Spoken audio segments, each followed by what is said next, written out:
Heute hat es hinter dem Pass auf einmal zu schneien angefangen. Es war so kalt. Dann war das Mix aus Schnee und Regen. Und unsere Finger und Zehen waren tiefgefroren. Dann haben wir da diese Hütte entdeckt. Da sind wir dann schnell rein. Die haben Gott sei Dank Feuer drinnen gemacht. Und da haben wir jetzt ganz einen netten Vater und Sohn kennengelernt. Die haben uns jetzt ganz guten Tee mit Jackmilch gemacht. Ein gutes Brot haben wir schon gekriegt und Kekse. Und jetzt haben sie uns eingeladen, dass wir in der Garage schlafen. Da sind wir jetzt sicher vor dem Wetter. Wir sind nämlich jetzt auf über 4000 Meter. Und da wird es ganz schön zapfig. Da sind wir recht froh, dass wir da trockenen Unterschlupf haben. Und was sie da auch haben, verkaufen da sämtliches getrocknetes Obst und Gemüse. Und der Reini kauft schon jetzt fürs Abendessen getrocknetes Schwammerl.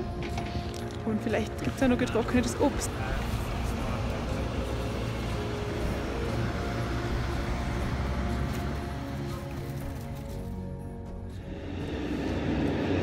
Am nächsten Morgen, es war warm, aber eigentlich draußen war es saukalt. Und gestern haben wir ja nur so gute Schwammerl gekauft, die sie alles überhaupt nicht gut rausgestellt haben. Nein. Wir haben viel zu viel gekocht.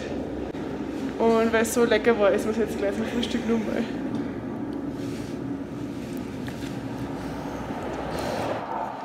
Naja. Es ist ein Essen. Es sind Kalorien und wir können Radl fahren wegen dem. Zu mehr reicht es nicht.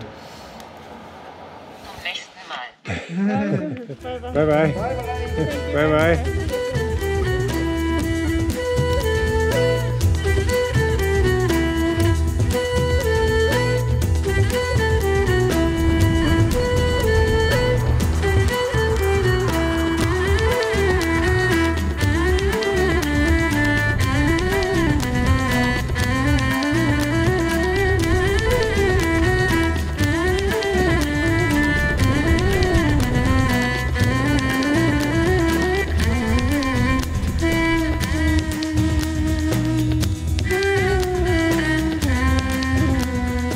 Zieht sich echt durch jedes Land durch. China ist zwar überwiegend, schaut überwiegend recht sauber aus, aber wie wir schon festgestellt haben, die Leute schmeißen ihren Müll einfach aus dem Fenster raus. Aber es gibt da ganz viele Straßenarbeiter, die was dann immer wieder einen Dreck zusammensammeln. Also wie da bleibt er halt liegen. Da hinten die wunderschöne Aussicht. Da der Dreck.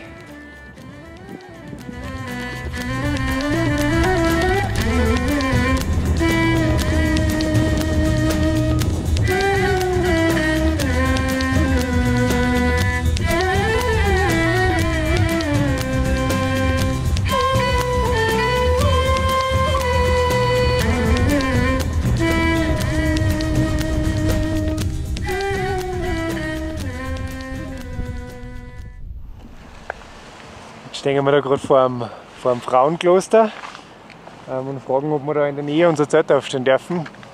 Weil, wenn man da zurückschaut, da braut sich schon richtig was zusammen. Das kommt direkt auf uns zu.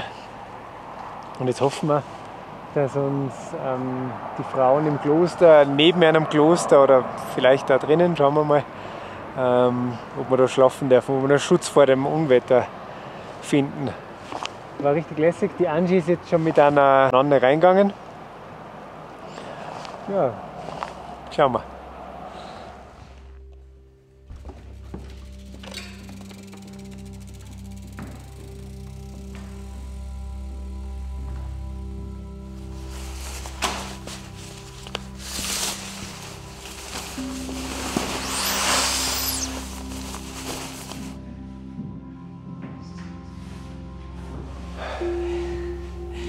Sagen. Jetzt ist gerade wieder eine Nonne reingekommen und hat uns ganz guten Tee gebracht. Das ist Schwarztee mit Jackmilch. Und jetzt haben wir da ein bisschen schüchtern. Wir trauen uns nicht so recht draufgehen. Wir sind uns halt ein bisschen unsicher, inwieweit wir da jetzt in die Privatsphäre eintreten. Genau, ja. So. Ja, Aber vielleicht ergibt es noch. Genau, wir warten jetzt mal ab, trinken wir unseren Tee, oder? Ja. Und dann schauen wir, was passiert.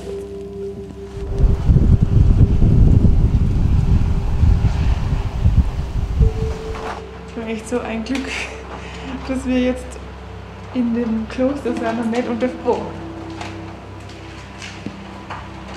Ja, nicht unter freiem Himmel, weil das. Ich hätte gerade Todesängste. Das ist ja der Wahnsinn. Das ist direkt über uns.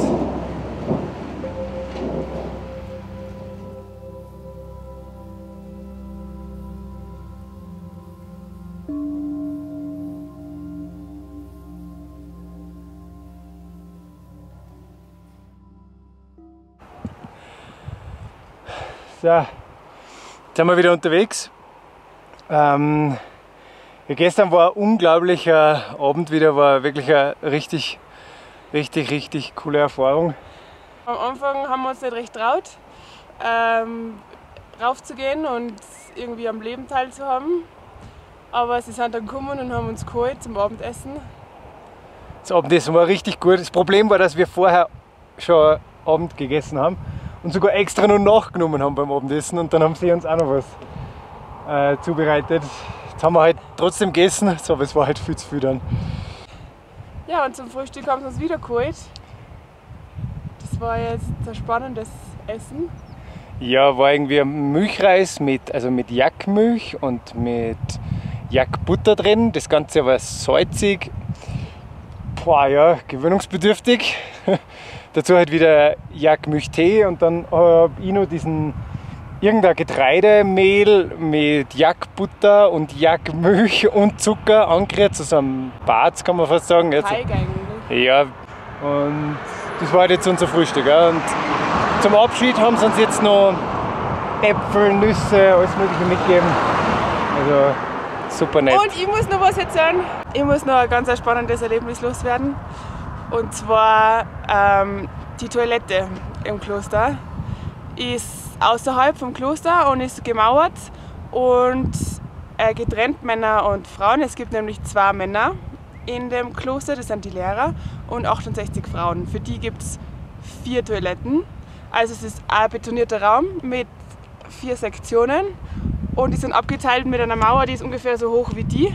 Das heißt, wenn man hockt, dann kommt man eigentlich ideal miteinander reden. Ist echt spannend, muss ich sagen. Wir sind nur 100 Kilometer Luftlinie von der tibetischen Grenze entfernt. Hier im Kloster von Lithang, auf über 4000 Metern über dem Meer, scheinen die Grenzen aber zu verschwinden. Mystischer Rauch, goldene Verzierungen und die unendlichen Weitsichten auf die Maurya-Steppe lassen den tibetischen Buddhismus erst so richtig lebendig werden.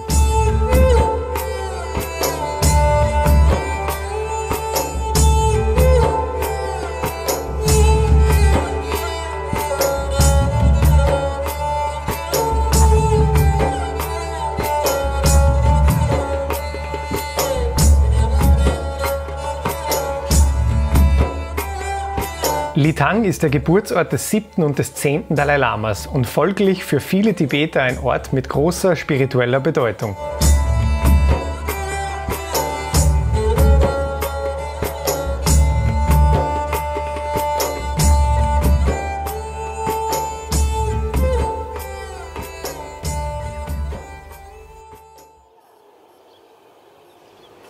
Das geschäftige Treiben spielt sich aber auch in Lithang am Marktplatz ab. Unter einem großen Wellblechdach treffen jeden Morgen Käufer und Verkäufer, Nomaden und Restaurantbesitzer, Hirten und Geschäftstreibende zusammen.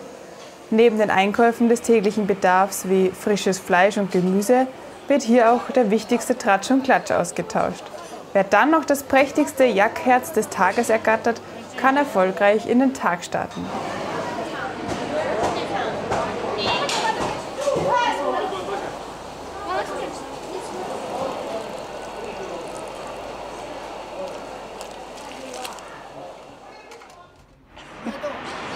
Die letzten 4 Tage haben wir jetzt in Lithang verbracht, haben uns erholt, haben ein bisschen gearbeitet. Die Beine ausgeruht und haben auch viel gesehen. Wir haben viel gesehen, haben gut gegessen. Ja, aber war jetzt richtig cool da, hat uns voll gut dann ein super Hotel da gehabt. Und letzte Nacht ist so kalt geworden, dass die Berge jetzt schon ganz anzuckert sind und wir fahren jetzt genau in die Richtung und es wird richtig, richtig kalt. Ich freue mich schon. Ich weiß nicht.